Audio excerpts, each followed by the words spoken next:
신부가 비녀를 머리에 꽂는 순간 눈가에서 검은 피가 흘러내리고 그녀의 입에서는 낯선 남자의 목소리가 새어나온다. 축복으로 가득해야 할 신혼. 첫날 밤 신부는 거울 앞에서 자신의 얼굴을 미친 듯이 긁어내며 이 얼굴을 돌려줘야 해 라고 중얼거린다. 그리고 마침내 드러나는 진실. 그 비녀는 옛 연인의 손가락뼈로 만들어졌고 그 안에 깃든 악귀는 신부의 피부를 벗겨 자신의 몸으로 다시 태어나려 한다. 옛날 아주 먼 옛날에 깊은 산골짜기 굽이굽이 돌아가면 나오는 외딴 마을이 하나 있었습니다. 그 마을은 산이 높고 골이 깊어 해가 일찍 떨어지고 밤이 찾아오면 온 세상이 먹물처럼 캄캄해지는 곳이었습니다. 사람들은 저마다 착한 심성을 가지고 농사를 지으며 살았는데 이 마을의 가장 안쪽 대나무 숲이 울창하게 우거진 곳에는 티와 지붕이 웅장한 양반집이 한 채 자리 잡고 있었습니다. 그 집에는 혼기를 꽉 채운 연화라는 이름의 고운 처녀가 살고 있었는데 그녀의 성품은 마치 잔잔한 호수처럼 맑고 고요하여 마을 사람들의 칭송이 자자했습니다. 연화는 바느질 솜씨가 뛰어나고 부모님을 공경할 줄 아는 효녀였으며 다가올 봄에 이웃 마을에 듬직한 선비와 혼례를 올리기로 약조가 되어 있어 집안에는 늘 설레는 기운이 감돌고 있었습니다. 어느 날 늦은 오후 산등성이에 붉은 노을이 걸리고 찬바람이 불어와 마당에 낙엽을 쓸어낼 무렵이었습니다. 대문 밖에서 인기척이 들리더니 낡은 갓을 쓰고 등짐을 진 낯선 박물장수 하나가 집안을 기웃거렸습니다. 그는 허름한 옷차림이었으나 눈빛만은 유난히 번들거려 보는 이를 하여금 기이한 느낌을 주었는데 마침 마당을 쓸던 하인이 그를 발견하고 누구냐고 물으려던 찰나였습니다. 박물장수는 하인의 말을 가로채며 안채에 계신 아기씨에게 보여줄 귀한 물건이 있어 멀리서 왔노라고. 그 목소리가 마치 긁힌 쇠처럼 거칠면서도 묘하게 사람을 끌어당기는 힘이 있었습니다. 연화는 방 안에서 술을 놓고 있다가 바깥의 소란스러움에 문을 살짝 열었고 박물장수와 눈이 마주치자마자 알 수 없는 한기를 느끼며 몸을 떨었습니다. 박물장수는 연화가 모습을 드러내자 입가에 알 수 없는 묘한 미소를 띠며 자신이 가져온 보따리를 마루 위에 천천히 풀어놓기 시작했습니다. 그 안에는 알록달록한 냉기며 고운 분척 그리고 빛들이 가득했는데 하나같이 시중에서 흔히 볼 수 없는 고급스러운 물건들이었습니다. 연화는 호기심에 이끌려 마루 끝으로 다가가 물건들을 하나씩 살펴보았고 늙은 유모는 곁에서 박물장수의 행색이 영 마땅치 않다는 듯 의심스러운 눈초리로 그를 지켜보고 있었습니다. 유모는 연화에게 모르는 사람의 물건을 함부로 드리는 것이 아니라며 조용히 타일렀으나 연화의 눈은 이미 보따리 깊은 곳에서 은은하게 빛나고 있는 무언가에 고정되어 움직일 줄을 몰랐습니다. 그것은 다른 화려한 장신구들 사이에서 유독 창백한 빛을 발하고 있었습니다. 박물장수는 연화의 시선이 머무는 곳을 기가 막히게 알아채고는 보따리 가장 깊숙한 곳에서 길쭉한 상자 하나를 꺼내 들었습니다. 검은 칠이 된 나무 상자는 세월의 때가 묻어 반질반질했고 그가 조심스럽게 뚜껑을 열자 그 안에는 하얀 비녀 하나가 들어있었습니다. 그것은 일반적인 옥비녀나 은비녀와는 사뭇 다른 느낌이었는데 색깔이 맑고 투명하다기보다는 마치 우유를 굳힌 듯 탁하면서도 깊은 흰색을 띠고 있었습니다. 그리고 비녀의 머리 부분에는 아주 작지만 선명한 붉은 점이 하나 박혀 있어 마치 하얀 눈밭에 떨어진 핏방울처럼 기이한 대조를 이루며 시선을 사로잡았습니다. 박물장수는 이것이 아주 귀한 백옥으로 만든 것이며 주인을 만나야만 빛을 발하는 물건이라며 연화에게 건넸습니다. 연화가 그 비녀를 손에 쥐는 순간 손끝에서부터 팔뚝을 타고 서늘한 기운이 찌릿하게 올라오는 것을 느꼈습니다. 보통의 옥이라면 차가우면서도 매끄러운 감촉이어야 했으나 이 비녀는 왠지 모르게 축축하고 끈적한 느낌이 들었으며 무게 또한 겉보기보다 훨씬 묵직했습니다. 하지만 연화는 그 불길한 느낌보다는 비녀가 가진 기묘한 아름다움에 넋을 잃고 말았는데 비녀를 쥐고 있는 동안 귓가에서 윙윙거리는 바람소리 같은 것이 들리는 듯 했으나 그녀는 그것이 그저 밖에서 부는 바람소리일 것이라 여겼습니다. 연화는 홀린 듯이 자신의 머리에 비녀를 대어보았고 거울 속에 비친 비녀는 그녀의 검은 머리카락과 어우러져 더욱더 창백하고 요사스러운 빛을 뿜어내고 있었습니다. 곁에서 지켜보던 유모는 연화가 그 비녀를 손에 쥐자마자 얼굴색이 창백해지는 것을 보고 황급히 말렸습니다. 유모는 평생을 이 집안에서 살아오며 온갖 물건을 보아왔지만 저렇게 생기없는 흰색을 띤 물건은 처음 보는 것이라며 불길하다고 고개를 저었습니다. 유모의 눈에는 그 비녀가 옥이 아니라 마치 죽은 동물의 뼈처럼 보였고 박혀있는 붉은 점 또한 보석이 아니라 아직 마르지 않은 핏자국처럼 느껴져 소름이 끼쳤기 때문입니다. 하지만 연화는 유모의 만류에도 불구하고 이미 마음을 빼앗겨버렸고 박물장수에게 값을 치르겠다며 안방으로 들어가 엽전 꾸러미를 가지고 나왔습니다. 박물장수는 돈을 받아들면서도 돈을 세어보지도 않고 그저 연화의 얼굴을 뚫어지라 쳐다보며 의미심장한 미소를 지을 뿐이었습니다. 박물장수가 대문을 나서는 뒷모습은 마치 연기처럼 흐릿하고 빨랐는데 그가 사라진 뒤에도 마당에는 비릿한 흙냄새 같은 것이 오랫동안 남아 있었습니다. 연화는 방으로 들어와 새로 산 비녀를 비단천 위에 올려놓고 자세히 들여다보았는데 보면 볼수록 그 흰색의 재질이 무엇인지 알 수가 없었습니다. 돌도 아니고 나무도 아니며 쇠붙이는 더더욱 아닌 것이 손톱으로 살짝 두드려보면 둔탁하면서도 안이 꽉 찬 소리가 났습니다. 특히 끝부분에 박힌 붉은 점은 자세히 들여다보면 미세하게 움직이는 것처럼 일렁거려 연화는 눈을 비비고 다시 보아야 했습니다. 그녀는 혼례식 날 이 비녀를 꽂으면 자신이 세상에서 가장 아름다운 신부가 될 것이라 상상하며 입가에 미소를 지었습니다.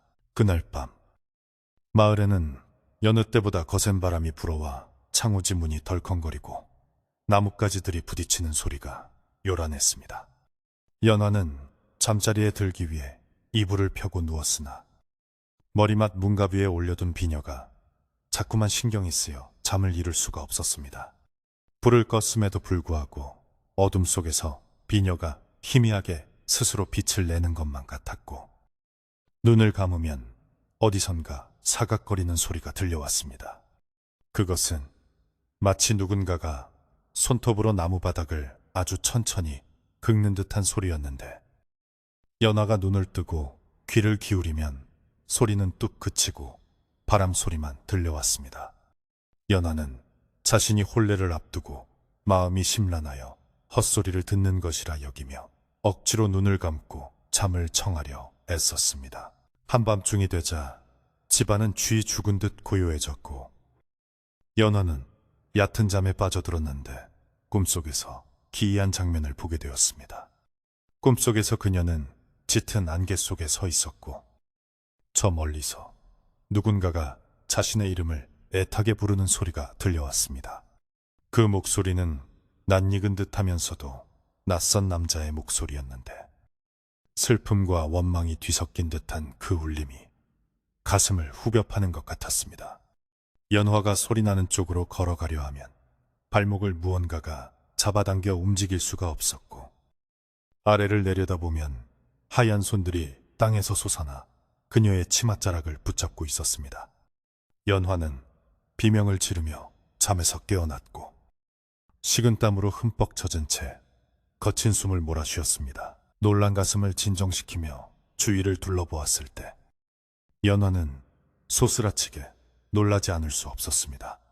분명히 문갑 위에 단정하게 올려두었던 비녀가 어느새 그녀의 베개 바로 옆에 놓여 있었기 때문입니다.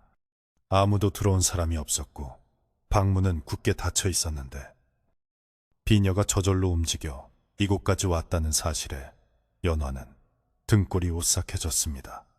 그녀는 떨리는 손으로 비녀를 집어들어 다시 문갑 서랍 깊숙한 곳에 넣고는 그것이 나오지 못하도록 무거운 밥그릇으로 서랍을 막아두었습니다. 하지만 다시 자리에 누웠을 때 등 뒤에서 누군가가 차가운 입김을 불어넣는 듯한 서늘함은 좀처럼 사라지지 않았습니다. 다음 날 아침 연화는 밤새 한숨도 자지 못해 대탄 눈으로 방문을 나섰고 이를 본 유모는 걱정스러운 얼굴로 다가와 물었습니다. 유모는 밤새 아기씨 방 쪽에서 쿵쿵거리는 소리와 웅얼거리는 소리가 들려 잠을 설쳤다며 혹시 무슨 일이 있었느냐고 물었습니다. 연화는 꿈 이야기를 차마 하지 못하고 그저 잠자리가 뒤숭숭했다고만 둘러댔지만 유모의 표정은 여전히 어두웠습니다. 유모는 아침상을 차리면서도 자꾸만 연화의 방 쪽을 힐끔거렸고 어제 그 박물장수가 두고 간 물건이 영 마음에 걸린다며 당장이라도 갖다 버리는 게 좋겠다고 중얼거렸습니다. 그러나 연화는 그 비녀가 주는 묘한 매력에 이미 깊이 빠져 있어 유모의 말을 듣고도 버릴 생각은커녕 오히려 비녀가 무사한지 확인하고 싶은 마음뿐이었습니다. 해가 중천에 떴을 때 연화는 다시 방으로 들어가 서랍을 막아두었던 벨그릇을 치우고 조심스럽게 서랍을 열어보았습니다. 다행히 비녀는 그 자리에 얌전히 놓여 있었으나 어제보다 그 하얀 빛깔이 더욱 짙어지고 탁해진 듯한 느낌이 들었습니다. 그리고 무엇보다 끝에 박혀있던 붉은 점이 어제보다 조금 더 커진 것 같다는 생각이 들어 연화는 고개를 갸웃거렸습니다. 처음에는 좁쌀만 했던 붉은 점이 이제는 파달만큼 커져 있었고 그 색깔 또한 선홍색에서 검붉은색으로 변해가고 있었습니다. 연화는 자신의 눈을 의심하며 비녀를 들어 햇빛에 비추어 보았는데 투명한 비녀 속에서 붉은 실핏줄 같은 것이 꿈틀거리는 듯한 착각이 들어 황급히 비녀를 내려놓았습니다. 마을에는 봄이 다가오고 있었지만 연화네 집 마당에는 유독 찬바람이 맴돌았고 기르던 개조차 안채 쪽으로는 얼씬도 하지 않고 꼬리를 내린 채 지저댔습니다. 집안의 다른 식구들도 하나둘씩 이상한 기운을 감지하기 시작했는데 부엌에서 일하던 하녀들은 밤마다 우물가에서 물 떨어지는 소리가 들린다며 무서워했고 마당을 쓸던 머슴은 지붕 위에서 검은 그림자가 뛰어다니는 것을 보았다고 수군거렸습니다. 하지만 가장 큰 변화는 연화 자신에게 일어나고 있었습니다. 그녀는 평소에 즐겨하던 바느질도 손에 잡히지 않고 온종일 거울 앞에 앉아 비녀를 머리에 꽂았다 뺐다를 반복하며 시간을 보내게 되었습니다. 그녀의 눈빛은 점차 초점을 잃어가고 있었고 가끔 혼잣말을 중얼거리는 모습이 목격되기도 했습니다. 혼례 준비를 위해 이웃 마을에서 옷감을 파는 장수가 찾아왔을 때 연화는 그 비녀를 머리에 꽂고 그를 맞이했습니다. 옷감 장수는 연화의 미모를 칭찬하려다 말고 그녀의 머리꼬지를 보고는 멈칫하며 말을 잇지 못했습니다. 그는 오랫동안 장사를 하며 수많은 장신구를 보아왔지만 저토록 기이하고 섬뜩한 기운을 풍기는 비녀는 처음이었기 때문입니다. 옷감 장수는 서둘러 물건을 팔고 도망치듯 집을 빠져나왔고 마을 어귀에 다다라서야 비로소 숨을 돌리며 동네 사람들에게 연화 아가씨가 무언가에 홀린 것 같다고 이야기했습니다. 소문은 바람을 타고 마을 전체로 퍼져나갔지만 정작 연화네 집 대문 안은 외부와 단절된 듯 고요하고 적막하기만 했습니다. 어느 날 저녁 연화의 아버지는 딸의 안색이 날로 나빠지는 것을 걱정하여 의원을 불러 진맥을 보게 했습니다. 의원은 연화의 손목을 잡고 한참 동안 눈을 감고 있더니 고개를 갸웃거리며 맥박이 너무나 불규칙하고 차갑다고 말했습니다. 마치 산 사람의 맥이 아니라 깊은 물 속에 잠겨 있는 사람의 맥처럼 느리고 무겁게 뛴다는 것이었습니다. 의원은 마음의 병인 것 같다며 탕약을 지어주고 돌아갔지만 연화는 약을 입에 대지도 않고 밤마다 비녀를 어루만지며 시간을 보냈습니다. 그녀는 이제 비녀가 없으면 불안해서 견딜 수가 없게 되었고 비녀를 손에 쥐고 있을 때만 마음의 안정을 느끼는 지경에 이르렀습니다. 유모는 더 이상 두고 볼 수 없다고 판단하여 마을에서 지혜롭기로 소문난 노인을 찾아가 조언을 구하기로 마음먹었습니다. 노인은 마을 뒷산 암자에 머물며 수행을 하는 분이었는데 유모가 자초지종을 설명하자 노인은 혀를 차며 집에 들이지 말아야 할 것을 들였다고 탄식했습니다. 노인은 당장 그 물건을 찾아서 불에 태우거나 땅 깊이 묻어야 한다고 일러주었지만 유모는 이미 연화가 그 비녀를 몸의 일부처럼 여기고 있어 빼앗기가 쉽지 않을 것이라 걱정했습니다. 유모는 무거운 발걸음으로 집으로 돌아오며 다가오는 홀레날에 무슨 사단이라도 나지 않을까 하는 불길한 예감에 가슴을 졸였습니다. 홀레가 사흘 앞으로 다가온 날 밤, 연화는 방 안에서 촛불을 켜놓고 거울을 들여다보고 있었습니다. 거울 속에 비친 자신의 얼굴은 날이 갈수록 곰숙해져 있었지만 머리에 꽂힌 하얀 비녀만은 날이 갈수록 윤기가 흐르고 생생한 빛을 발하고 있었습니다. 연화는 거울 속에 자신에게 말을 걸듯 나직하게 속삭였는데 그 목소리는 평소에 꾀꼬리 같은 목소리가 아니라 쇠가 긁히는 듯한 탁한 소리였습니다. 이제 곧. 그녀는 무엇이 곧 다가온다는 것인지 알 수 없는 말을 반복하며 낄낄거리고 웃었는데 그 웃음소리가 방문 틈을 타고 새어나와 마루를 지나던 하녀의 귀에까지 들려 하녀는 공포에 질려 주저앉고 말았습니다. 밤이 깊어지자 집안의 모든 불이 꺼졌지만 연화의 방에서만 희미한 불빛이 새어나오고 있었습니다. 연화는 잠들지 않고 비녀를 뺀 채 손바닥 위에 올려놓고 그것을 뚫어지라 쳐다보고 있었습니다. 비녀의 붉은 점은 이제 손톱만큼 커져 있었고 마치 심장처럼 규칙적으로 붉은 빛을 내뿜으며 펄떡거리고 있었습니다.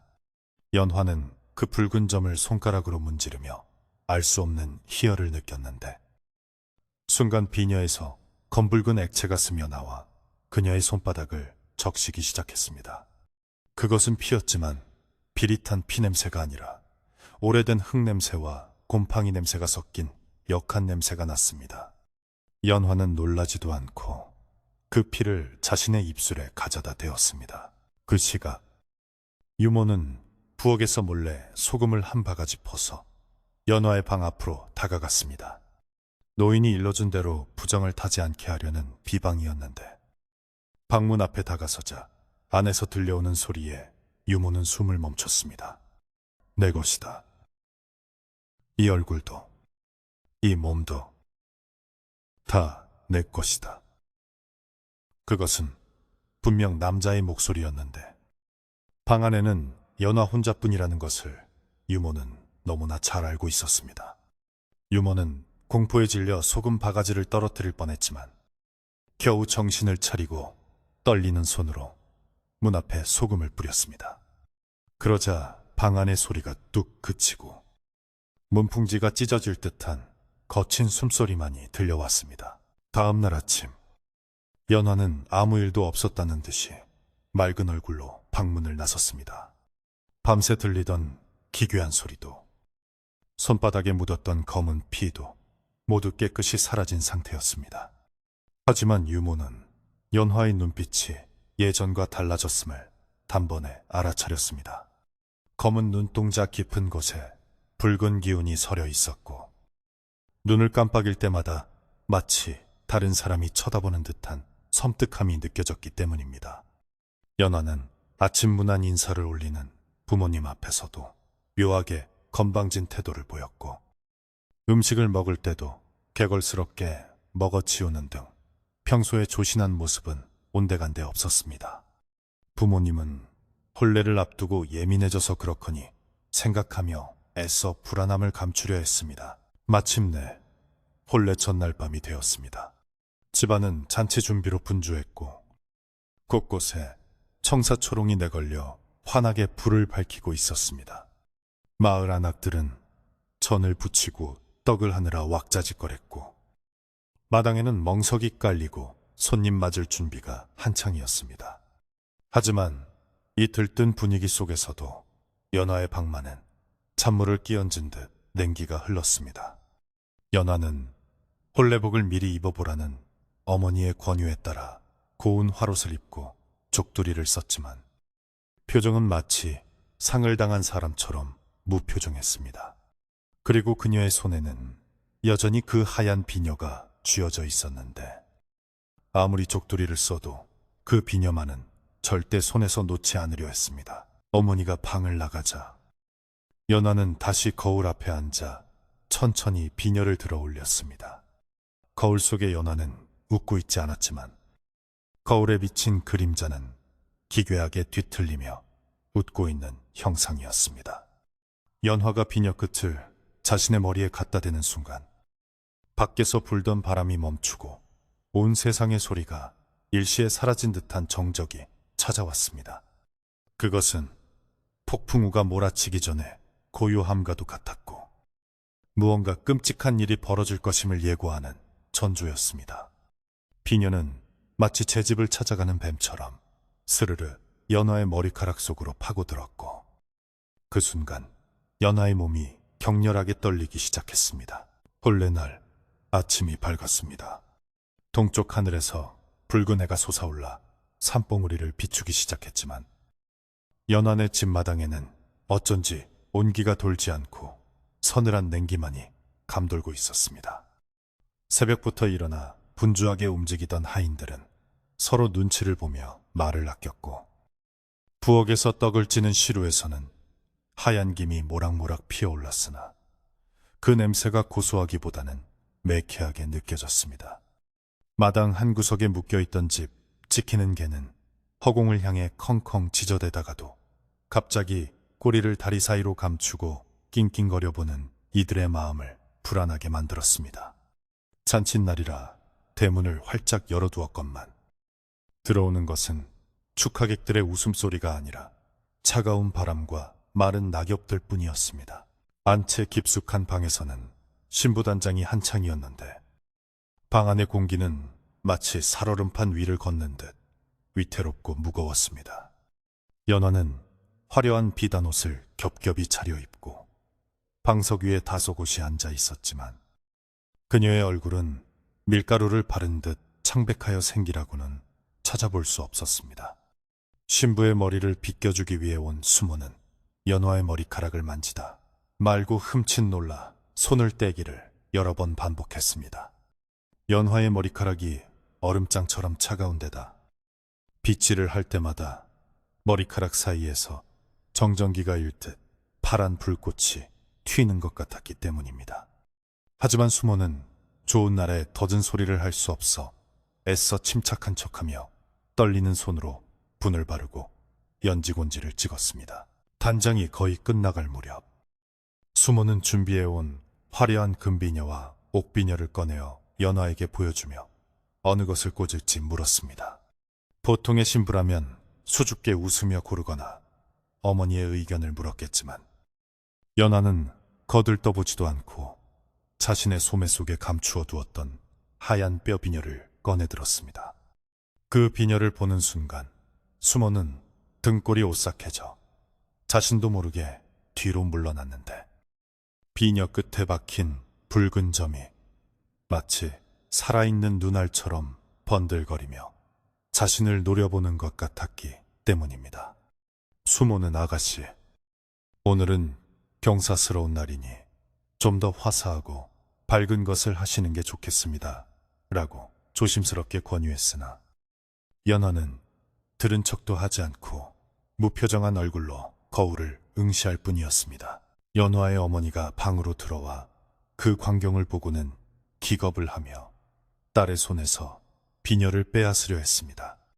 연화야, 이게 대체 무슨 흉측한 물건이냐? 당장 이리 내놓아라.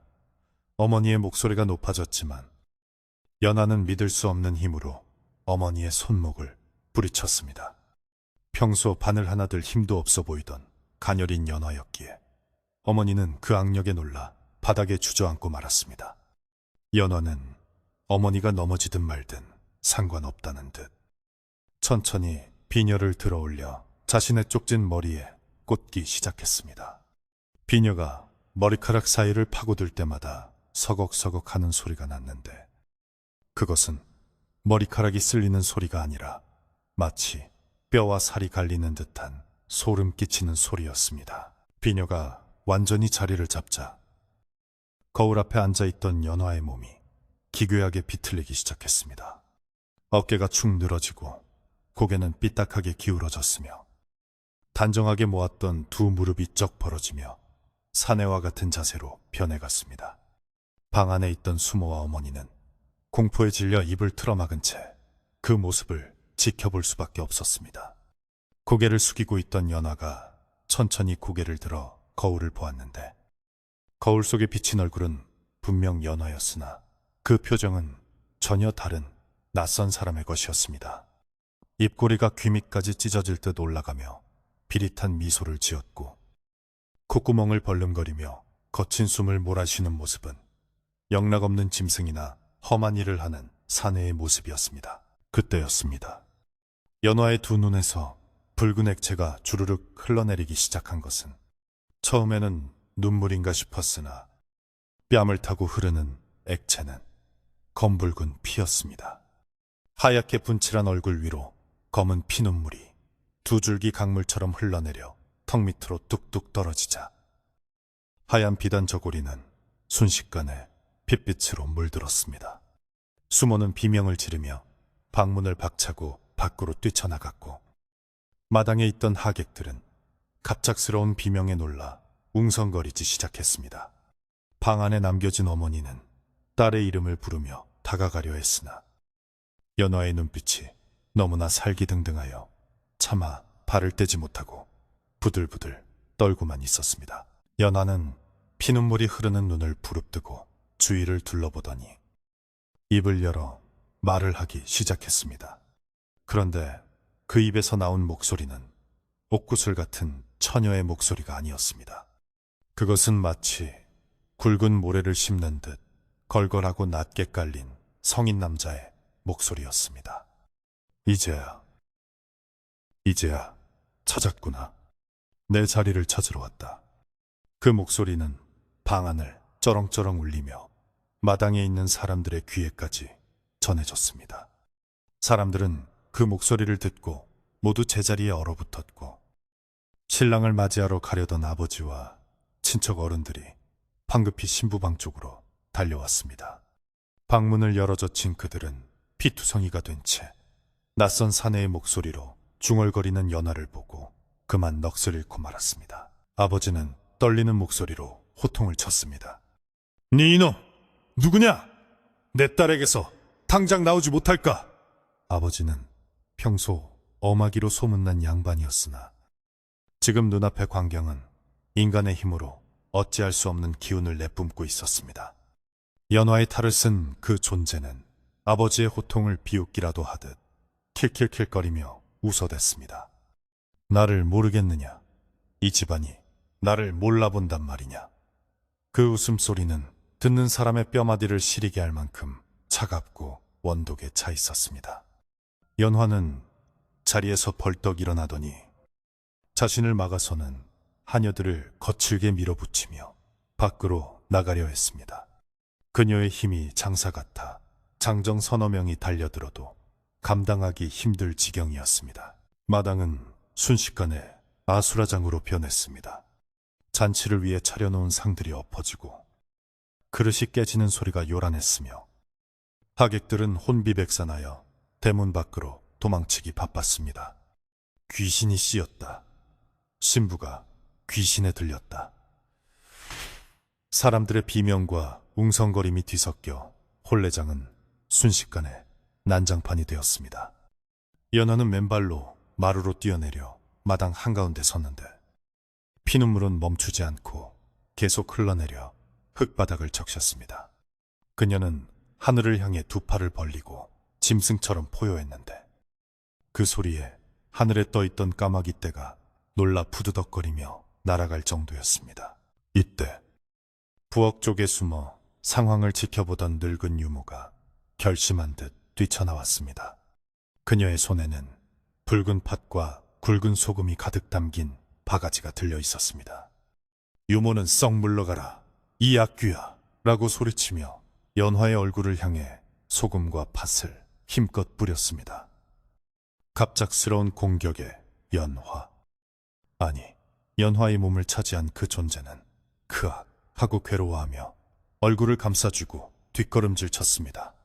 소금이 닿은 피부가 타들어가는 듯 연기가 피어올랐고 그 틈을 타 아버지가 달려들어 머리에 꽂힌 하얀 비녀를 낚아채려 했습니다. 하지만 비녀는 마치 머리에 뿌리를 내린 듯 꿈쩍도 하지 않았고 연화는 고통스러운 비명을 지르며 몸부림쳤습니다. 아버지는 손이 찢어지는 고통을 참으며 젖먹던 힘까지 짜내어 비녀를 잡아당겼습니다. 제발, 제발 나가라! 아버지의 절규와 함께 투둑하는 소리가 나더니 마침내 비녀가 머리카락과 엉킨 핏덩이와 함께 뽑혀 나왔습니다. 비녀가 머리에서 떨어지자마자 연화의 몸에서 검은 연기 같은 것이 빠져나가는 것이 보였고 그녀는 실이 끊어진 인형처럼 힘없이 바닥으로 고꾸라졌습니다. 붉게 충혈되었던 눈은 다시 흰자위로 돌아왔지만 의식을 잃은 연화의 얼굴은 핏자국으로 얼룩져 처참하게 그지없었습니다. 아버지는 바닥에 떨어진 비녀를 쳐다보았는데 비녀는 여전히 스스로 웅웅거리며 진동하고 있어 감히 손을 댈 엄두조차 나지 않았습니다. 유모와 어머니는 서둘러 쓰러진 연화를 업고 안채 가장 따뜻한 방으로 옮겼습니다. 아버지는 하인들을 시켜 대문을 걸어 잠그고 남아있는 하객들에게는 신부가 급작스러운 풍토병으로 쓰러졌으니 훗날 다시 기별하겠다며 돌려보냈습니다. 하지만 이미 볼 꼴 못 볼 꼴 다 본 마을 사람들의 입을 막을 수는 없었습니다. 대문 밖을 나선 사람들은 삼삼오오 모여 신부의 눈에서 피가 솟구치더라. 분명 남자 귀신이 씌었다. 그 집안에 무슨 원한 살 일이 있었던 게 아니냐며 수군거렸습니다. 소문은 발없는 말이 되어 삽시간에 온 고을로 퍼져나갔고 연환의 집은 저주받은 집이라며 손가락질을 받게 되었습니다. 집안은 초상집보다 더 침울하고 무거운 침묵에 잠겼습니다. 연하는 깨어나지 못한 채 고열에 시달리며 헛소리를 해댔고 그 헛소리 중간중간에는 여전히 남자의 목소리가 섞여 나와 간호하던 어머니의 가슴을 미어지게 했습니다. 아버지는 사랑방에 앉아 문제의 비녀를 광목천에 겹겹이 싸서 올려놓고 한숨만 내쉬고 있었습니다. 그때 유모가 조심스럽게 사랑방 문을 열고 들어와 무릎을 꿇었습니다. 나으리, 이대로 두면 아기씨가 정말 잘못될지도 모릅니다. 이것은 병이 아니라 원한입니다. 마을 뒷산 남자에 계신 큰 스님이나 옆마을의 용한 무당이라도 불러야 합니다. 유모는 눈물을 흘리며 간곡히 청했습니다. 아버지는 양반 체면에 무속에 의지하는 것을 탐탁지 않게 여겼으나 지금은 찬물 더운 물 가릴 때가 아니라는 것을 뼈저리게 느끼고 있었습니다. 그는 고개를 끄덕이며 유모에게 당장 마을에서 가장 연로하고 지혜롭다는 어르신을 모셔오라고 일렀습니다. 그 어르신은 젊은 시절 승려 생활을 하다 환속하여 마을의 도문 일을 도맡아 해결해 주던 분으로 영적인 기운을 읽는 눈이 남다르다고 알려져 있었습니다. 유모는 곧바로 머슴을 앞세워 어르신의 댁으로 달려갔고 해가 뉘엿뉘엿질 무렵 지팡이를 짚은 백발의 노인이 연환의 집 대문 안으로 들어섰습니다. 노인은 마당에 들어서자마자 코를 킁킁 거 냄새를 맡더니 인상을 찌푸렸습니다. 이 집안에 비린내가 진동을 하는구먼. 산 사람의 냄새가 아니야. 노인의 말에 아버지는 등골이 서늘해짐을 느꼈습니다. 노인은 사랑방으로 안내되어 광목천에 쌓인 비녀를 보게 되었는데 천을 풀어보지도 않고 지팡이로 툭툭 치며 말했습니다. 이 안에 든 것은 물건이 아니오. 사람의 뼈요. 그것도 아주 깊은 원한을 품고 죽은 사내의 뼈란 말이오. 아버지와 유모는 뼈라는 말에 소스라치게 놀라 서로를 쳐다보았습니다. 박물장수가 배곡이라 소겹한 그것이 사람의 뼈였다니. 상상조차 하지 못한 끔찍한 진실이었습니다. 노인은 조심스럽게 천을 걷어내고 비녀를 들여다보았습니다. 비녀는 아까보다 더 짙은 회색빛을 띠고 있었고 붉은 점은 마치 심장이 뛰듯 쿵, 쿵 하고 미세하게 움직이고 있었습니다. 노인은 혀를 차며 말했습니다. 이 붉은 점은 그냥 무늬가 아니라 죽은 자의 피를 머금고 있는 혈라. 이놈이 아가씨의 양기를 빨아먹고 있어. 놈의 목적은 단순히 괴롭히는 게 아니라 아가씨의 가죽을 뒤집어 쓰고 다시 세상에 나오려는 것이오. 노인의 말은 충격적이었습니다. 연화의 영혼을 몰아내고 그 몸을 차지하여 남자인 자신이 여자의 몸으로 다시 살아가려 한다는 것이었습니다. 아버지는 다급하게 물었습니다. 어르신, 그럼 어찌해야 합니까? 제 딸아이를 살릴 방도가 없습니까? 노인은 심각한 표정으로 수염을 쓰다듬으며 잠시 생각에 잠겼습니다. 이 원기는 보통 놈이 아니오. 이미 아가씨의 피맛을 보았으니 쉽게 떨어지지 않을 것이오. 놈이 누구인지, 왜 하필 이 집에 들어왔는지 알아야 하오. 혹시 지피는 데가 없소? 이 집안이나 아가씨와 연이 닿았던 사내 중에 억울하게 죽은 자 말이오. 아버지와 유모는 머리를 맞대고 고민해 보았지만 도무지 떠오르는 사람이 없었습니다. 연화는 바깥 출입이 거의 없던 규수였기에 남자와 얽힐 일이 전무했기 때문입니다. 그때 안채에서 찢어지는 듯한 비명이 들려왔습니다. 간호하던 어머니의 비명이었습니다. 아버지와 노인, 유모가 황급히 안채로 뛰어가 보니 의식을 잃었던 연화가 깨어나 앉아 있었습니다. 그녀는 헝클어진 머리를 하고 방구석에 웅크리고 앉아 있었는데 손에는 날카로운 가위를 들고 있었습니다. 그리고 그녀의 입에서는 다시 그 섬뜩한 남자의 목소리가 흘러나왔습니다. 기억하지 못한다고? 정말 나를 기억하지 못해? 내가 너를 얼마나 그리워했는데. 내 손가락을 잘라 너에게 보냈거늘. 연화는 가위를 들어 자신의 머리카락을 싹둑 잘라버리며 광기 어린 눈으로 사람들을 노려보았습니다. 노인은 그 모습을 보고 단호하게 외쳤습니다. 오늘 밤이 고비요. 오늘 밤을 넘기지 못하면 아가씨는 영영 돌아올 수 없어. 당장 마당에 쑥을 피우고 동서남북 네 방 위에 금줄을 치시오. 그리고 이 뼈 비녀가 누구의 것인지 놈의 입을 통해 직접 들어야겠소. 집안 사람들은 노인의 호통에 정신을 차리고 부산하게 움직이기 시작했습니다. 해는 이미 서산으로 넘어가고 어둠이 짙게 깔리는 마당에는 매캐한 쑥 냄새가 퍼져나가기 시작했습니다. 바람 소리는 점점 거세져 마치 수많은 사람이 울부짖는 듯한 소리로 변해갔고 연화의 방 안에서는 정체 모를 사내의 흐느낌과 웃음소리가 번갈아 들려와 밤의 공포를 더해갔습니다. 마당에는 매캐한 쑥 타는 냄새가 자욱하게 깔렸고 밤하늘을 올려다보면 별 하나 보이지 않는 칠흑 같은 어둠만이 이 집을 짓누르고 있었습니다. 노인의 지시에 따라 하인들은 마당 내 귀퉁이에 금줄을 치고 대문 앞에는 가시가 돋친 엄나무 가지를 걸어 잡귀가 범접하지 못하게 막았습니다.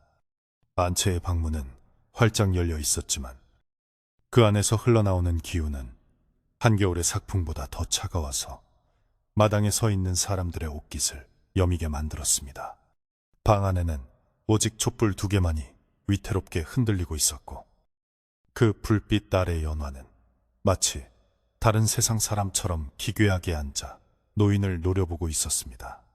그녀의 그림자는 벽에 비쳐 거대하게 일렁였는데 그 모양새가 고운 처녀의 것이 아니라 뿔 달린 짐승처럼 보여 보는 이들의 간담을 서늘하게 했습니다. 노인은 지팡이를 옆에 내려놓고 연화의 정면에 가부좌를 틀고 앉아 품에서 낡은 염주를 꺼내 손에 쥐었습니다.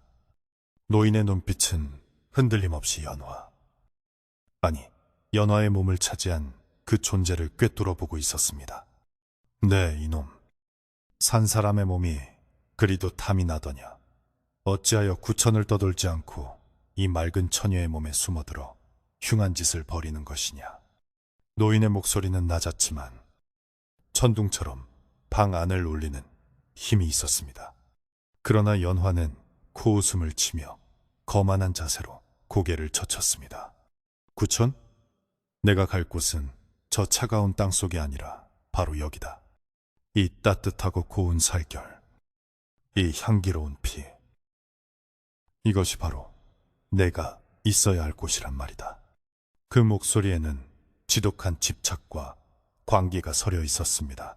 방구석에서 떨고 있던 연화의 어머니는 딸의 입에서 나오는 낯선 사내의 목소리에 가슴을 치며 통곡을 삼켰습니다.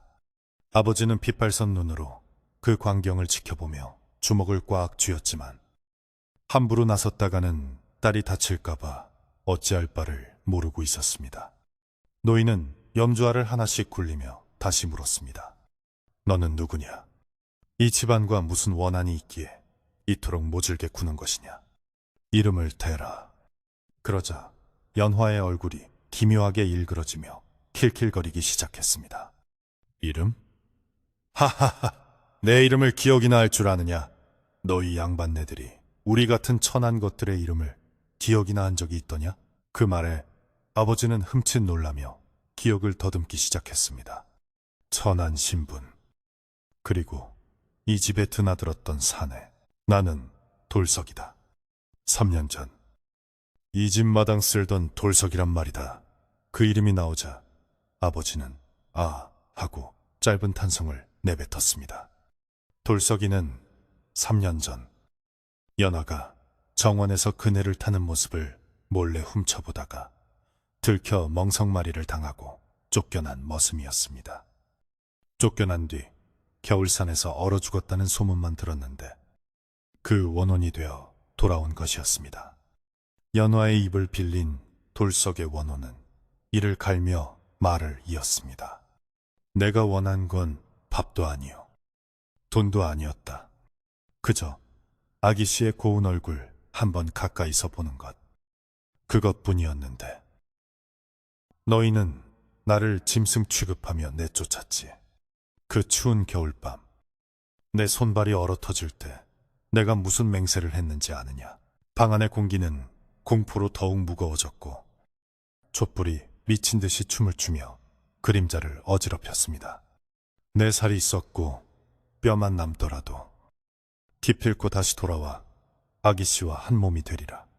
죽어서라도 이 살결을 내 것으로 만들리라 맹세했다. 돌석의 원호는 자신의 손, 아니 연화의 고운 손을 들어 얼굴을 쓰다듬으며 황홀한 표정을 지었습니다. 그 모습은 사랑이 아니라 지독한 소유욕에 젖은 악귀의 모습 그 자체였습니다. 노인은 혀를 차며 말했습니다. 그래서 네 놈의 손가락뼈를 깎아 비녀를 만들었구나. 내 놈의 그 더러운 욕망을 그 작은 뼈 조각에 담아 이 집안에 들인 게야. 노인의 말에 돌석은 광속한 이를 터뜨렸습니다. 그렇다. 내가 죽어 썩어 문드러질 때 내 오른손 새끼손가락 하나만은 남겨두었다. 박물 장수놈에게 내 영혼을 팔아넘기는 대신 이 뼈를 깎아 세상에서 가장 아름다운 비녀로 만들어달라고 했지. 붉은 점? 그건 내 심장의 피다. 아기 씨가 내 뼈를 머리에 꽂는 순간 우리는 이미 혼례를 치른 것이나 다름없어. 그 끔찍한 진실에 유모는 비명을 지르며 주저앉았고 어머니는 혼절 직전까지 갔습니다. 배곡인 줄 알고 소중히 다루었던 비녀가 사실은 연화를 짝사랑하다 죽은 머슴의 손가락뼈였다니. 그리고 그 붉은 점이 원한에 찬 피였다니. 이제 알았느냐. 이 몸은 내 것이다. 내가 이 가죽을 뒤집어 쓰고 이 예쁜 눈으로 세상을 볼 것이다. 누구도 나를 떼어놓을 수 없어. 연화는 갑자기 손톱을 세워 자신의 얼굴을 긁으려 했습니다. 마치 자신의 얼굴이 가면이라도 되는 듯. 그것을 벗겨내고 그 안에 진짜 얼굴을 드러내려는 듯한 행동이었습니다. 노인은 멈춰라 하고 소리치며 품에서 부적 한 장을 꺼내 연화의 이마에 척 붙였습니다. 그러자 캬악 하는 짐승의 비명과 함께 연화의 몸이 뒤로 튕겨나갔고 그녀는 방바닥을 구르며 고통스러워했습니다. 부적이 붙은 이마에서는 치익 소리와 함께 흰 연기가 피어올랐습니다. 노인은 땀을 뻘뻘 흘리며 아버지에게 소리쳤습니다. 지금이요. 사랑방에 있는 그 비녀를 가져오시오. 놈의 본체가 그 비녀에 있어. 그것을 제압하지 않으면 아가씨는 영영 돌아오지 못하오. 아버지는 정신없이 사랑방으로 달려갔습니다. 사랑방 문을 여는 순간 아버지는 눈앞의 광경에 기겁을 하고 말았습니다. 광목천에 쌓아두었던 비녀가 혼자서 공중에 떠 있었는데 천은 이미 불타버린 듯 검게 그을려 있었고 비녀에서는 시뻘건 핏물이 뚝뚝 떨어져 방바닥을 흥건하게 적시고 있었습니다. 그 핏물은 마치 살아있는 뱀처럼 꿈틀거리며 아버지의 발목을 향해 기어오고 있었습니다. 아버지는 두려움에 떨면서도 딸을 살려야 한다는 일념으로 주변에 있던 부직갱이를 집어들고 비녀를 내리쳤습니다. 하지만 비녀는 요리조리 피하며 오히려 아버지의 얼굴을 향해 날아들었습니다. 감히 나를! 허공에서 돌석의 목소리가 들리는 듯 했습니다. 그때 뒤따라온 하인들이 횃불을 들고 달려들었고 불을 무서워하는지 비녀는 구석으로 몰렸습니다. 아버지는 그 틈을 타 두꺼운 명주 소미불을 던져 비녀를 덮어버렸고 이불 위로 밧줄을 칭칭 감아 꼼짝 못하게 만들었습니다. 이불 속에서는 무언가가 격렬하게 요동치며 끼익끼익 소리를 냈지만 아버지는 그것을 옆구리에 끼고 다시 안채로 뛰었습니다. 안채로 돌아온 아버지는 노인 앞에 이불 뭉치를 내려놓았습니다. 노인은 준비해둔 팥단지 안에 이불채로 비녀를 집어넣고 뚜껑을 덮은 뒤 그 위에 다시 부적을 붙였습니다. 단지 안에서는 마치 수십 마리의 쥐가 갈가대듯 사각거리는 소리가 멈추지 않았습니다. 그제야 연화의 발작도 조금 잦아들었지만 그녀는 여전히 기절한 채 거친 숨만 몰아쉬고 있었습니다. 노인은 깊은 한숨을 내쉬며 땀을 닦았습니다. 놈의 기운이 너무 강하오. 단순히 쫓아내는 것으로는 부족하오. 이놈은 아가씨의 영혼과 살을 파고들어 완전히 하나가 되려 했소. 억지로 떼어내려다가는 아가씨의 목숨마저 위태로울 수 있어. 유모가 울면서 물었습니다. 그럼 어찌해야 합니까? 스님, 제발 방법 좀 알려주십시오. 노인은 잠시 침묵하더니 무거운 입을 열었습니다. 방법은 하나뿐이요. 놈이 가장 집착하는 것, 즉 그 뼈 비녀를 완전히 소멸시켜야 하오. 하지만 그냥 불에 태우면 놈이 발악하며 아가씨의 얼굴을 망가뜨리고 함께 죽으려 할 것이오. 그러니 놈을 속여야 하오. 노인의 계획은 위험천만해 보였습니다. 오늘 밤 자정, 가장 음기가 강한 시간에 거짓 혼례를 치르는 척하며 놈을 안심시킨 뒤 결정적인 순간에 비녀를 지옥불에 던져야 한다는 것이었습니다. 거짓 혼례라니요. 아버지가 되물었습니다. 놈은 아가씨와 혼례를 치르고 싶어 하오. 그러니 신방을 꾸미고 아가씨가 놈을 받아들이는 척 연기를 해야 하오. 놈이 방심하여 비녀에서 기운을 빼내 아가씨의 몸으로 완전히 옮겨오려는 찰나 그때 비녀를 태워야 연결끈이 끊어지오. 만약 때를 놓치면 아가씨는 영영 돌석이의 여자가 되어 미쳐 살아갈 것이오. 가족들은 꿀먹은 벙어리가 되었습니다. 위험부담이 너무 큰 도박이었지만 다른 선택지가 없었습니다. 연화가 잠시 정신이 들었을 때 아버지는 눈물을 머금고 이 계획을 설명했습니다. 겨우 눈을 뜬 연화는 판눈으로 아버지를 바라보았습니다. 그녀의 의식은 오락가락했지만 자신의 몸속에 끔찍한 무언가가 들어있다는 공포는 선명했습니다. 아버지, 무서워요. 내 안에서 자꾸 누가 말을 걸어요. 내 가죽을 달라고. 연화는 덜덜 떨며 아버지의 옷자락을 잡았습니다. 아버지는 딸의 손을 꼭 잡으며 다짐했습니다. 걱정 마라. 이 아비가 반드시 너를 지킬 것이다. 네가 해야 할 일은 단 하나. 그놈이 너를 완전히 가졌다고 믿게 만드는 것이다. 그것은 가련한 딸에게 너무나 가혹한 부탁이었지만 연화는 살기 위해 고개를 끄덕였습니다. 밤이 깊어 자정이 가까워지자 집안은 다시 한번 기이한 혼례 준비로 분주해졌습니다. 하지만 이번 혼례는 축복이 아닌 저주를 풀기 위한 죽음의 혼례였습니다. 마당 한가운데에는 큰 아궁이가 설치되었고 그 안에는 일반 장작이 아닌 복숭아 나무 가지와 벼락 맞은 대추나무가 가득 채워졌습니다. 귀신을 쫓는 데 쓰이는 나무들이었습니다.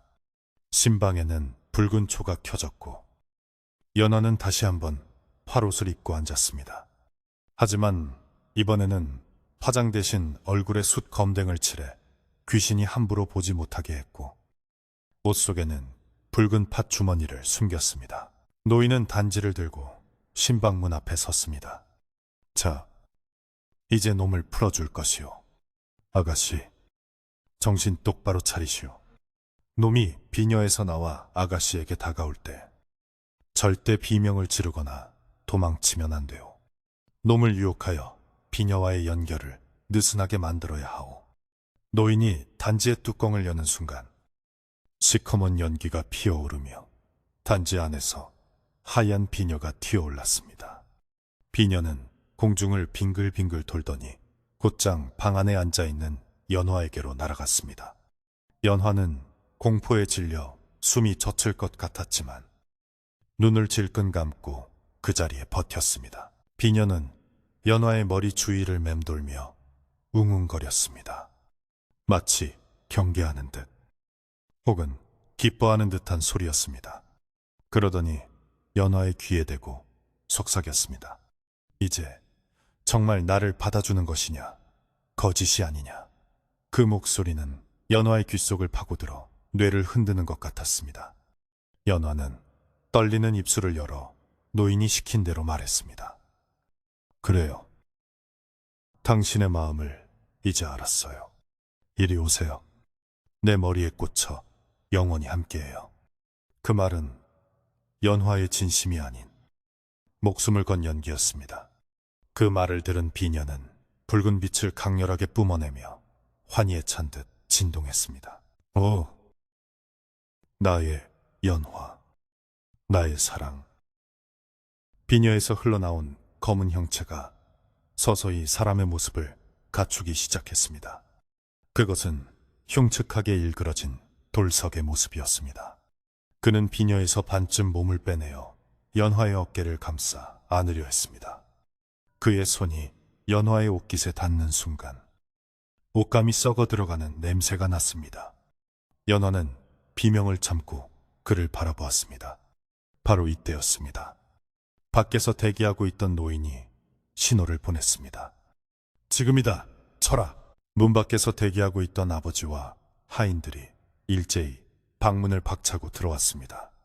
돌석의 원혼이 깜짝 놀라 뒤를 돌아보는 순간 연화는 품속에 숨겨두었던 팥주머니를 꺼내 원혼의 눈에 정통으로 던졌습니다.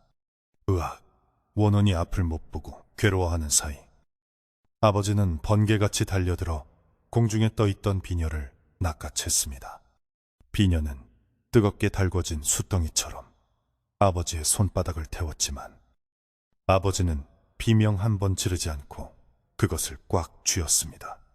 이놈, 지옥으로 가라. 아버지는 비녀를 들고 마당으로 뛰쳐나갔습니다. 돌석의 원호는 연화에게서 떨어져 나와 비녀를 쫓아 밖으로 날아갔습니다. 안 돼! 내 거야! 돌려줘! 귀신의 절규가 온 집안을 뒤흔들었습니다. 마당에는 이미 복숭아나무 장작더미에 불이 활활 타오르고 있었습니다. 아궁이의 불길은 붉다 못해 푸른 빛을 띠며 맹렬하게 춤을 추고 있었습니다. 아버지는 달려오는 귀신을 뒤로하고 손에 쥔 비녀를 그 불길 속으로 힘껏 던져 넣었습니다. 비녀가 불 속에 떨어지자마자 끼액끼액 하는 찢어지는 듯한 비명이 터져 나왔습니다. 그것은 비녀가 타는 소리이자 뒤따라오던 돌석의 원혼이 지르는 비명이었습니다. 원혼은 불길 앞에서 멈칫하더니 자신의 본체인 비녀가 타오르기 시작하자 고통에 몸부림치며 바닥을 굴렀습니다. 하지만 아직 끝난 것이 아니었습니다. 불길 속에서도 비녀는 쉽사리 제가 되지 않고 오히려 검은 액체를 뿜어내며 불을 끄려 하고 있었습니다. 노인은 지팡이를 들어 불길을 가리키며 소리쳤습니다. 기름을 부어라. 더 뜨겁게 태워야 한다. 뼈 한 조각도 남기지 마라. 하인들이 준비해둔 기름을 아궁이에 들이붓자 불길은 하늘 높이 치솟아 지붕마저 태울 듯한 기세로 타올랐습니다. 그 거대한 불기둥 속에서 사람의 형상을 한 검은 연기가 몸부림치며 괴로워하는 모습이 보였습니다. 방 안에 있던 연화는 그 비명소리를 들으며 귀를 막고 엎드렸고 어머니와 유모는 서로를 부둥켜 안고 기도를 올렸습니다. 밤하늘을 붉게 물들이는 불길과 함께 길고 길었던 공포의 밤은 절정을 향해 치닫고 있었습니다. 과연 이 불길이 그 지독한 원한을 모두 태울 수 있을지 아니면 또 다른 재앙이 시작될지 아무도 알 수 없는 밤이었습니다. 아궁이 속에서 치솟는 불길은 붉은색을 넘어 시퍼런 빛을 띠며 밤하늘을 집어삼킬 듯이 타올랐습니다. 그 불길의 중심에는 아버지의 손에 의해 던져진 하얀 뼈 비녀가 있었는데 그것은 나무나 종이가 타는 것처럼 순순히 재가 되지 않고 마치 살아있는 생명체처럼 요동치며 기괴한 소리를 내질렀습니다. 지글지글 타들어가는 소리와 함께 검붉은 액체가 비녀의 표면에서 끊임없이 배어나와 불을 끄려 했고 그럴 때마다 불꽃은 맹렬하게 튀어오르며 매캐한 연기를 뿜어냈습니다. 그 연기는 바람을 타고 마당 전체로 퍼져나갔는데 맞는 순간 구역질이 날 정도로 역한 누린내와 오래된 무덤 속 흙냄새가 섞여 있어 사람들은 코를 틀어막고 뒷걸음질 쳐야 했습니다. 이것은 단순한 물건을 태우는 것이 아니라 수년 동안 응축된 한 사람의 지독한 원념을 태우는 의식이나 다름없었습니다. 공중을 떠돌던 돌석의 원호는 자신의 본체인 비녀가 불길에 휩싸이자 미친 듯이 발광하기 시작했습니다. 검은 연기 형상으로 변한 그는 아궁이 주변을 빙빙 돌며 불을 끄려 안간힘을 썼지만 벼락 맞은 대추나무와 복숭아나무 가지가 뿜어내는 영험한 기운 때문에 가까이 다가가지 못하고 주춤거렸습니다. 원호는 분노와 고통에 찬 목소리로 아버지와 노인을 향해 저주를 퍼부었습니다. 네 이놈들, 감히 내 몸을 태워? 내가 이대로 사라질 것 같으냐? 이 집안의 씨를 말려버리겠다. 그 목소리는 천둥소리처럼 마당을 울렸고 집안의 창호지 문들이 덜컹거리며 금방이라도 떨어져 나갈 듯 위태롭게 흔들렸습니다. 두려움에 질린 하인들은 바닥에 납작 엎드려 제발 살려달라고 비명을 질렀습니다. 노인은 흐트러짐 없는 자세로 서서 지팡이로 바닥을 쿵쿵 내리찍으며 주문을 외기 시작했습니다. 옴, 아비라, 붐, 캄, 스바. 노인의 입에서 나오는 주문은 낮고 중후했지만 그 소리는 돌석의 비명 소리를 뚫고 명료하게 퍼져나갔습니다. 노인은 하인들에게 소리쳤습니다. 불길이 약해지면 안 된다. 기름을 더 부어라. 놈이 숨 돌릴 틈을 주어서는 안 돼. 겁에 질린 하인들이었지만 노인의 호통에 정신을 차리고 다시 기름 항아리를 들어 아궁이 속에 부었습니다. 기름이 들어가자 불길은 폭발하듯 솟구쳤고 그 열기는 마당에 서 있는 사람들의 눈썹을 태울 정도로 뜨거웠습니다. 불길 속에서 비녀는 툭툭 소리를 내며 조금씩 갈라지기 시작했습니다. 그때 방 안에 있던 연화가 비틀거리며 마루로 기어 나왔습니다. 그녀의 얼굴은 숯검댕과 눈물로 범벅이 되어 있었고 몸은 쇠약해질 대로 쇠약해져 있었으나 눈빛만은 형형하게 살아 있었습니다. 연화는 마당에서 불타오르는 아궁이와 공중을 떠도는 검은 연기를 바라보며 떨리는 목소리로 외쳤습니다. 돌석아, 그만둬라. 네가 아무리 발버둥 쳐도 나는 너의 것이 될 수 없다. 연화의 목소리를 들은 원호는 잠시 움직임을 멈추고 연화를 내려다보았습니다. 아가씨, 나의 연화 아가씨. 어찌 저런 놈들 편을 드십니까? 우리는 하나가 되어야 합니다. 원혼의 목소리는 갑자기 애처롭게 변하며 연화의 동정심을 자극하려 했습니다. 하지만 연화는 더 이상 그 목소리에 현혹되지 않았습니다. 지난 며칠간 겪었던 공포와 고통, 그리고 부모님이 흘린 눈물을 생각하면 치가 떨렸기 때문입니다. 연화는 난간을 붙잡고 힘겹게 일어서서 소리쳤습니다. 네가 원하는 건 사랑이 아니라 욕심일 뿐이다. 내 몸에서 나가라. 내 집에서, 내 가족 곁에서 영원히 사라져버려.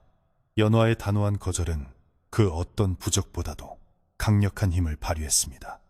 원혼이 연화에게 뻗으려던 검은 손길이 닿기도 전에 보이지 않는 벽에 막힌 듯 튕겨나갔고 원혼은 크아 하고 비명을 지르며 뒤로 물러났습니다. 연화의 의지가 원혼과의 연결고리를 끊어내는 결정적인 순간이었습니다. 원혼이 주춤하는 사이 아궁이 속의 비녀는 마침내 한계를 맞이하고 있었습니다. 불길은 뼛속에 스며들어 있던 검은 핏 기운을 모조리 태워 없애고 있었고 견고하던 뼈 조각들은 열기를 이기지 못하고 비틀어지기 시작했습니다. 딱, 따닥 하는 소리가 마치 마른 장작이 터지는 소리처럼 연달아 들려왔고 그때마다 원혼의 형상은 조금씩 흐릿해지며 흩어지기 시작했습니다. 노인은 마지막 힘을 다해 소금 단지를 아궁이 속으로 던져 넣었습니다. 소금이 불을 만나 탁탁 튀어오르며 하얀 연기를 만들어냈고 그 연기는 검은 원혼을 감싸며 정화하기 시작했습니다. 안 돼! 안 돼! 싫어! 돌석의 원혼은 마지막 단말마에 비명을 질렀습니다. 그의 형상은 마치 녹아내리는 촛농처럼 일그러지더니 아궁이 속으로 빨려 들어가듯 사라졌습니다. 동시에 아궁이 속에서 펑 하는 둔탁한 소리와 함께 비녀가 완전히 산산조각이 나버렸습니다. 비녀가 폭발하며 튀어오른 불똥들이 밤하늘로 흩어졌다가 금세 사그라들었고 그토록 요란하던 귀신의 울음소리도 거짓말처럼 뚝 끊겼습니다. 마당에는 오직 타닥거리는 장작 소리와 사람들의 거친 숨소리만이 남게 되었습니다. 폭풍우가 지나간 뒤의 바다처럼 이뚱각간 깊고 무거운 정적이 찾아왔습니다. 아버지는 그제야 긴장이 풀린 듯 다리에 힘이 풀려 바닥에 주저앉았습니다.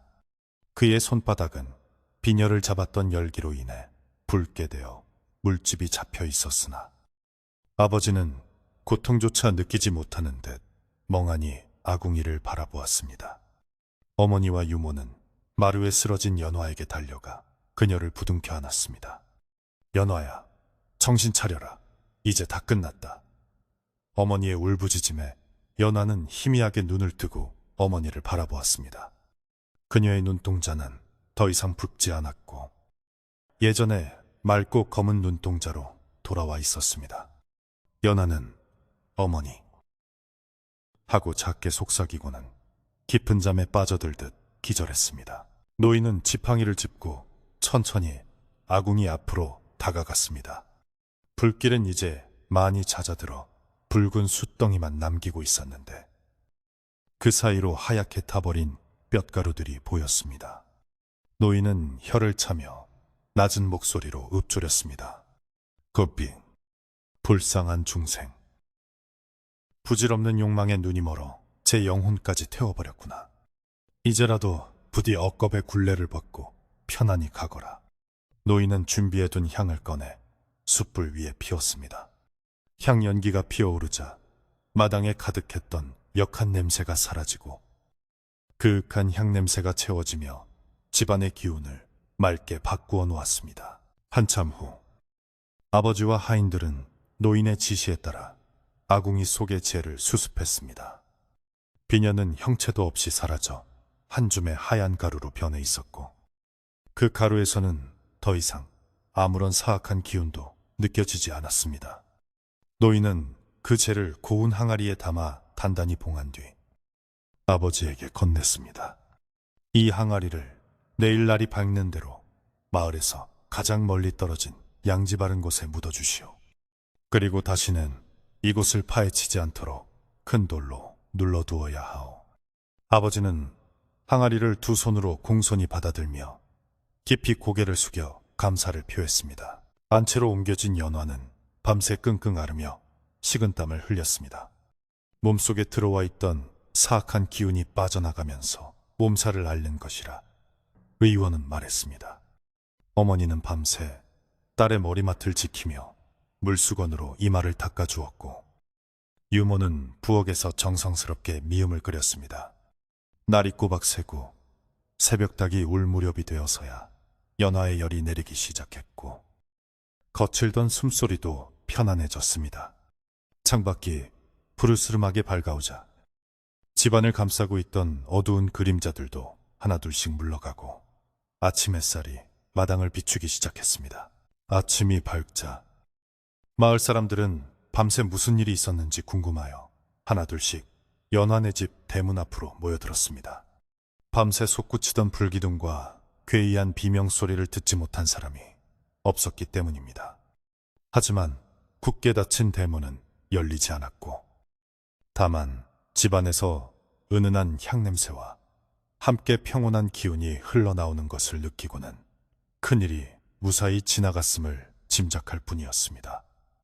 사람들은 쑥덕거리면서도 한편으로는 안도하며 각자의 일터로 돌아갔고 마을에는 다시 평범한 일상의 소음들이 채워지기 시작했습니다. 아버지는 노인의 말대로 재가 담긴 항아리를 들고 하인 한 명만 데리고 산으로 향했습니다.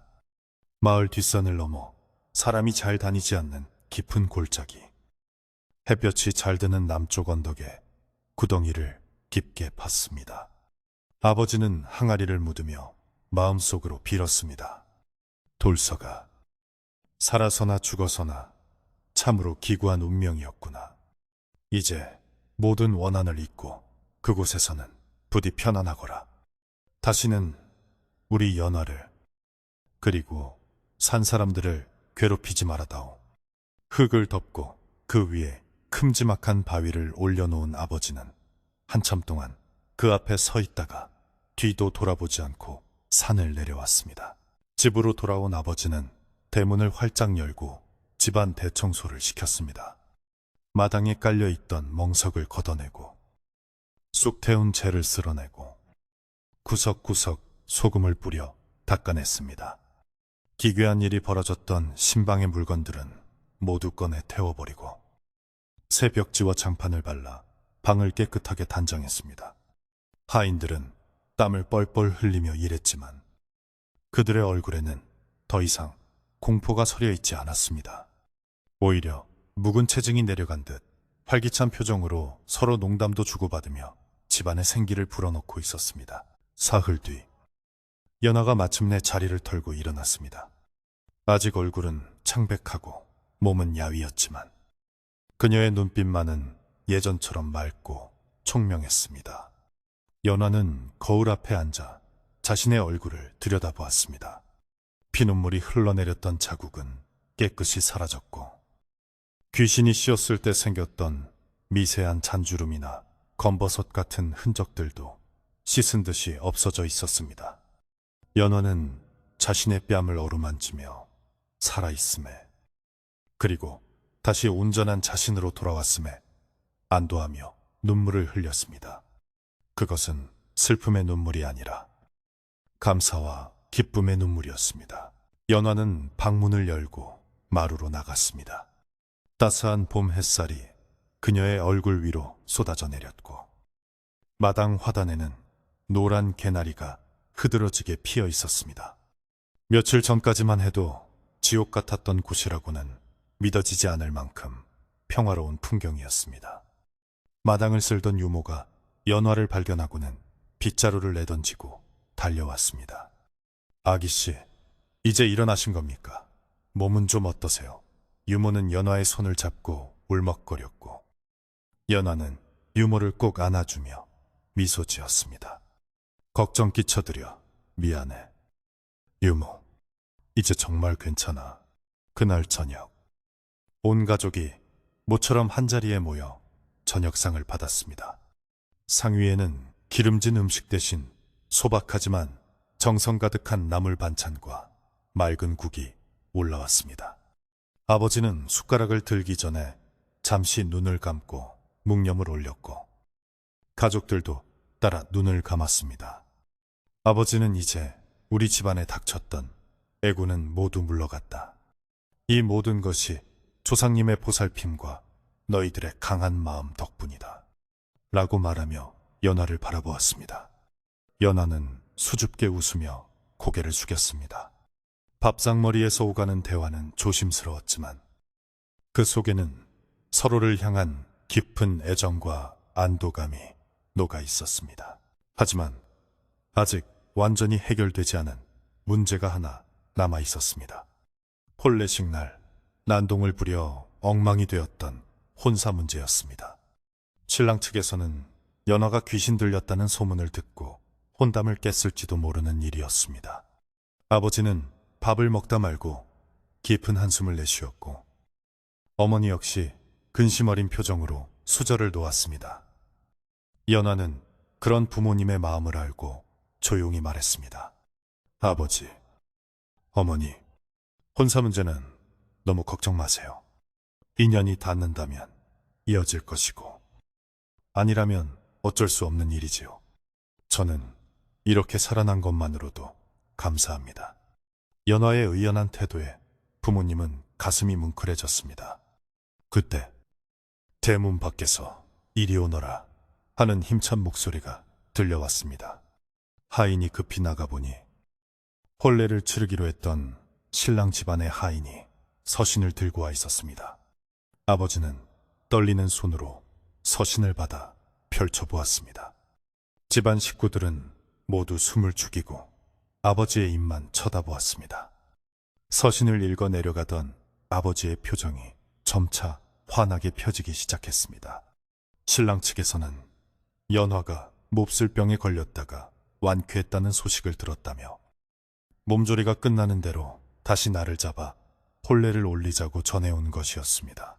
사실 신랑은 혼례 당일 연화의 모습을 직접 보지 못하고 돌아갔기에 그저 급병으로 쓰러진 것으로만 알고 있었던 것입니다. 마을의 흉흉한 소문도 신랑의 귀에 들어가기 전에 아버지가 미리 손을 써둔 덕분이기도 했지만 무엇보다 신랑이 연화의 평소 성품을 믿고 기다려준 덕분이 컸습니다.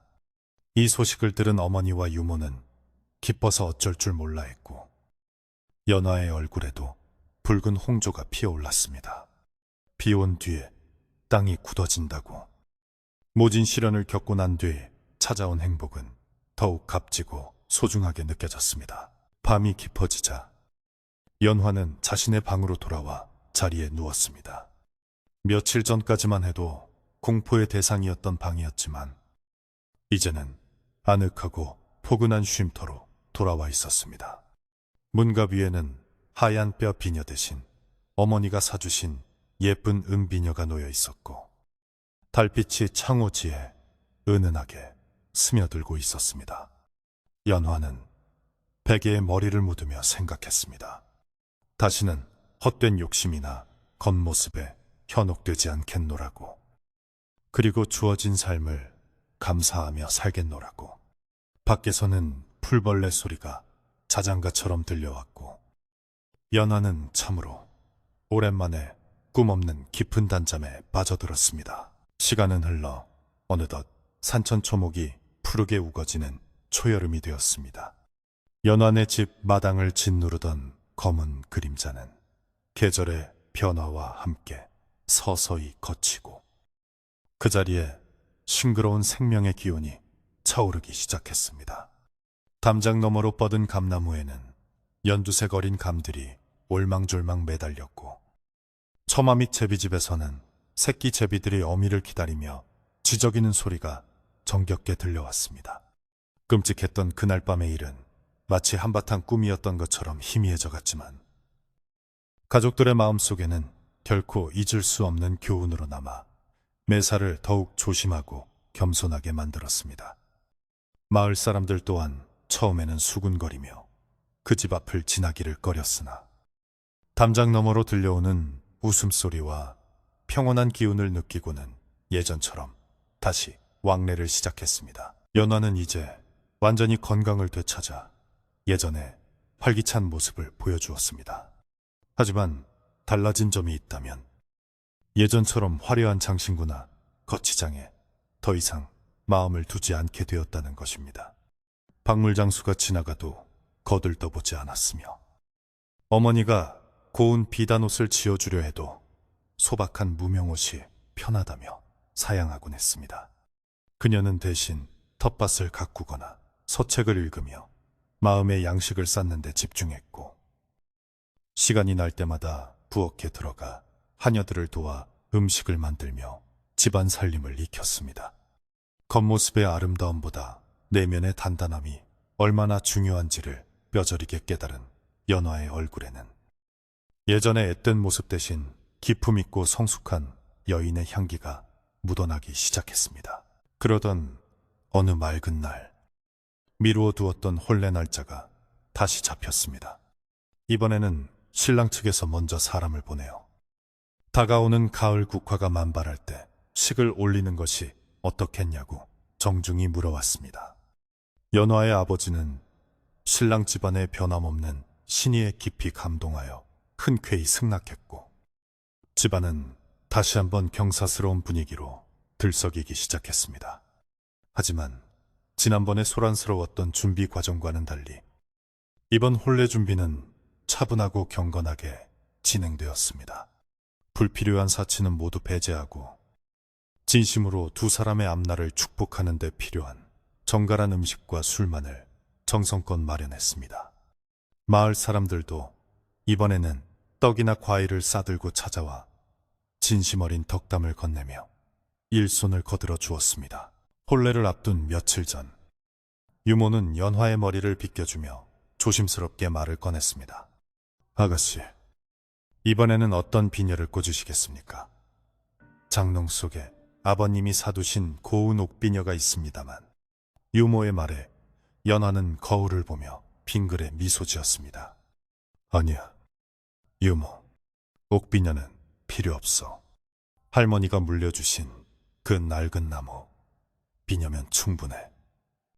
연화가 가리킨 것은 흑단나무로 깎은 아주 단순하고 투박한 비녀였습니다.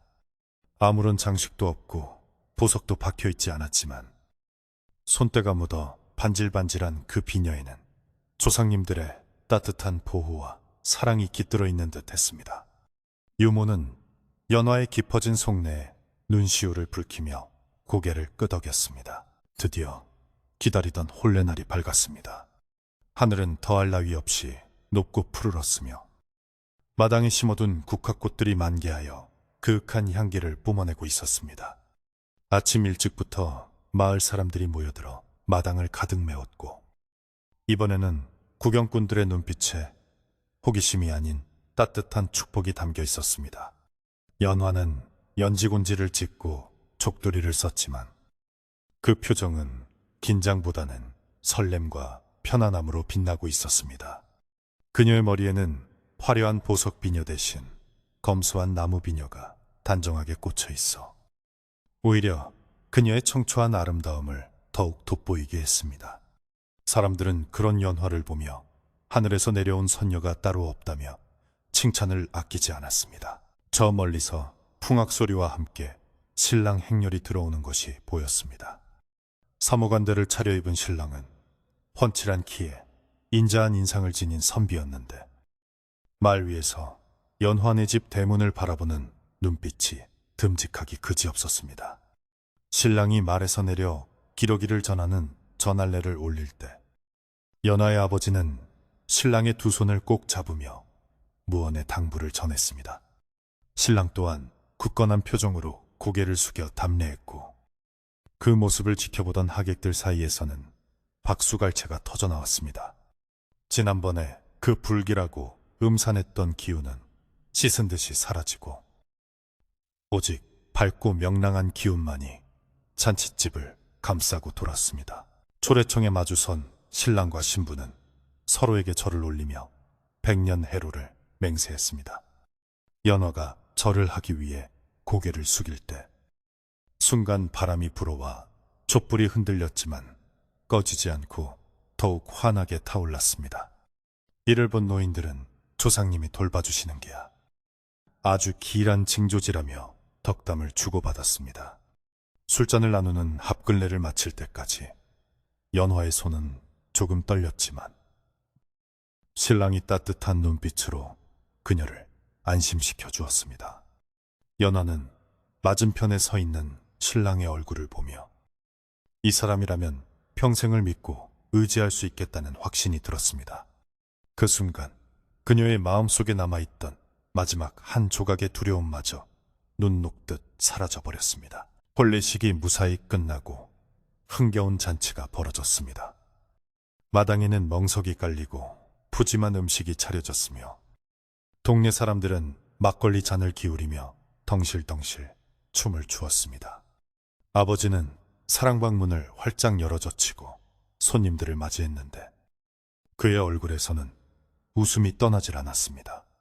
그는 지난 몇 달간 마음고생을 함께 해준 마을 어르신과 유모 그리고 하인들에게 일일이 술을 따르며 감사의 인사를 전했습니다. 모두 여러분 덕분입니다. 내 딸아이가 저리 환하게 웃는 모습을 다시 보게 될 줄은 꿈에도 몰랐습니다.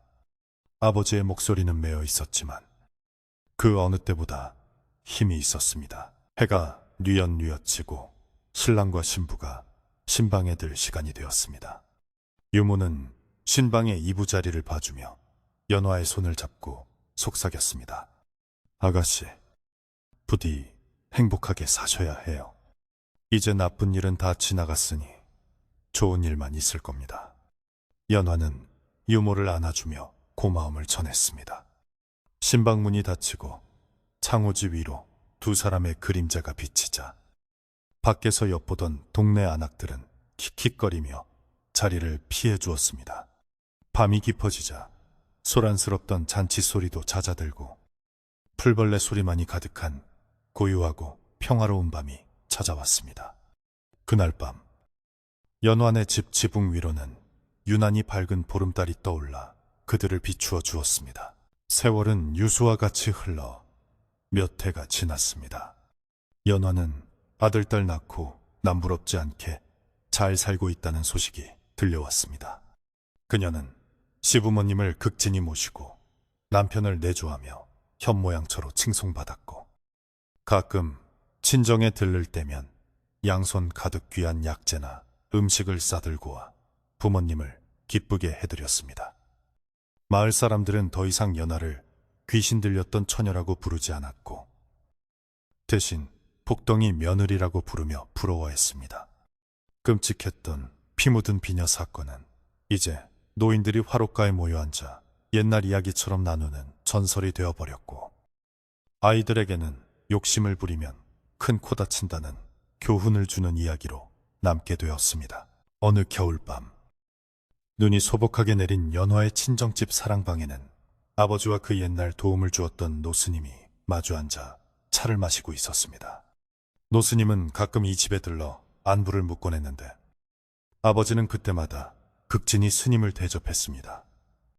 스님 덕분에 우리 집안이 평화를 되찾고 손주 녀석들 재롱까지 보게 되었습니다. 이 은혜를 어찌 다 갚아야 할지요. 아버지가 머리를 조아리자 스님은 허허 웃으며 찻잔을 내려놓았습니다. 모든 것은 인과응보이자 사필귀정이라. 삿된 것이 물러가고 정한 것이 자리를 잡은 것뿐입니다. 그보다 그 나무 비녀를 아직도 잘 간직하고 계신지요? 아버지는 고개를 끄덕이며 벽장 깊숙한 곳을 가리켰습니다. 연화가 시집갈 때 꽂았던 그 나무 비녀와 비슷한 투박한 비녀 하나가 그곳에 모셔져 있었습니다. 그것은 연화가 시집가면서 저 대신 이 집을 지켜줄 거예요 라며 두고 간 것이었습니다. 아버지는 그 비녀를 볼 때마다 딸의 마음을 생각하며 흐뭇해하곤 했습니다. 스님은 창밖에 눈 내리는 풍경을 바라보며 말했습니다. 욕심을 버린 자리에 비로소 참된 행복이 깃드는 법이지요. 이 집안의 기운이 참으로 맑고 따뜻해졌습니다. 이제 더 이상 제가 올 필요도 없겠습니다. 스님은 자리에서 일어나 표표히 눈 속으로 사라졌고 아버지는 오랫동안 대문 앞에 서서 스님의 뒷모습을 배웅했습니다. 이제 이야기는 끝을 향해 갑니다. 그토록 무섭게 몰아치던 비바람도 지나고 나면 반드시 맑은 해가 뜨듯이 우리네 인생사도 험한 고비가 있으면 반드시 평안한 날이 오기 마련입니다. 연한의 집은 그 후로도 오랫동안 대대손손 번창하며 마을에 존경받는 가문으로 남았습니다. 그들이 겪었던 공포는 가족을 하나로 묶어주는 단단한 끈이 되었고 서로를 아끼고 사랑하는 마음은 그 어떤 악기도 뚫을 수 없는 튼튼한 방패가 되었습니다. 지금도 그 마을 대나무숲 근처를 지나면 바람소리 사이로 연한의 가족의 웃음소리가 은은하게 들려온다고 합니다. 창밖에는 밤이 깊었고 세상은 고요한 잠에 빠져들었습니다. 오늘 밤 여러분의 머리맡에는 화려하고 값비싼 물건 대신 사랑하는 사람들의 따뜻한 마음과 평온한 안식이 함께하기를 바랍니다. 무서운 꿈은 저 멀리 새벽바람에 날려보내고 포근한 이불 속에서 가장 편안하고 행복한 꿈 꾸시기를 바랍니다. 험한 세상일지라도 마음을 굳건히 먹고 욕심을 비우면 우리를 해야 할 것은 아무것도 없다는 것을 기억하세요. 저의 이야기는 여기서 끝을 맺지만 여러분의 내일은 오늘보다 더 밝고 따뜻할 것입니다. 이제 눈을 감고 깊은 숨을 들이쉬어 보세요. 맑은 숲속의 공기가 가슴속까지 시원하게 채워지는 것이 느껴지시나요? 걱정, 근심일랑 모두 내려놓고 이 평화로운 밤에 정적 속에 몸을 맡기세요. 옛날, 아주 먼 옛날, 어느 산골 마을의 이야기는 이렇게 행복하게 끝이 났습니다. 그리고 여러분의 밤도 이 이야기처럼 따뜻하고 평온하게 마무리되기를 기원합니다. 안녕히 주무세요. 좋은 꿈 꾸세요.